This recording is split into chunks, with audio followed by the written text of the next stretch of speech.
পাকিস্তানের সাবেক প্রধানমন্ত্রী ইমরানের পরিবারের সদস্য এবং দলীয় নেতাকর্মীদের উপর ব্যাপক হামলা চালিয়েছে নিরাপত্তা বাহিনী। দিয়ালা কারাগারের বাইরে ইমরানের সাথে দেখা করার দাবিতে অবস্থান কর্মসূচি পালন করছিলেন তারা। তীব্র শীতের মধ্যেই জলকামান ছোড়া হয় আন্দোলনকারীদের উপর। এ সময় ইমরানের ৩ বোন আহত হন। নতুন ব্লেন্ডে আরো রিচ অ্যারোমায় সেলন ফ্যামিলি ব্লেন্ড টে। পিটিআই প্রধান এবং সাবেক প্রধানমন্ত্রী ইমরান খানের সাথে দেখা করতে আদিয়ালা কারাগারের বাইরে অবস্থান কর্মসূচি পালনের ঘোষণা দেন তার পরিবারের সদস্য এবং দলের নেতাকর্মীরা, যার মধ্যে উপস্থিত ছিলেন ইমরানের ৩ বোন। এক পর্যায়ে আন্দোলনকারীদের সরাতে অভিযান চালায় নিরাপত্তা বাহিনীর সদস্যরা। করা হয় লাঠিচার্জ।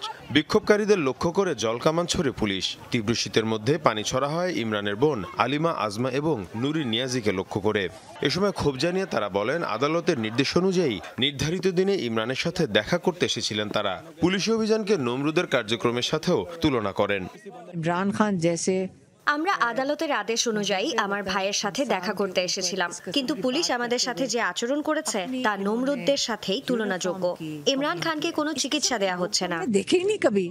হামলায় আহত হন পিটিআইয়ের বেশ কয়েকজন নেতাও। এর আগে কারাগারে পাকিস্তানের সাবেক প্রধানমন্ত্রী ইমরান খানের মৃত্যুর গুজবকে ঘিরে ছড়ায় উত্তেজনা। তবে কারাগারে পিটিআই প্রধানের সাথে সাক্ষাতের পর তার সুস্থতার বিষয়টি নিশ্চিত করেন পরিবারের সদস্যরা। মীর মুশফিকা হাসান, যমুনা নিউজ।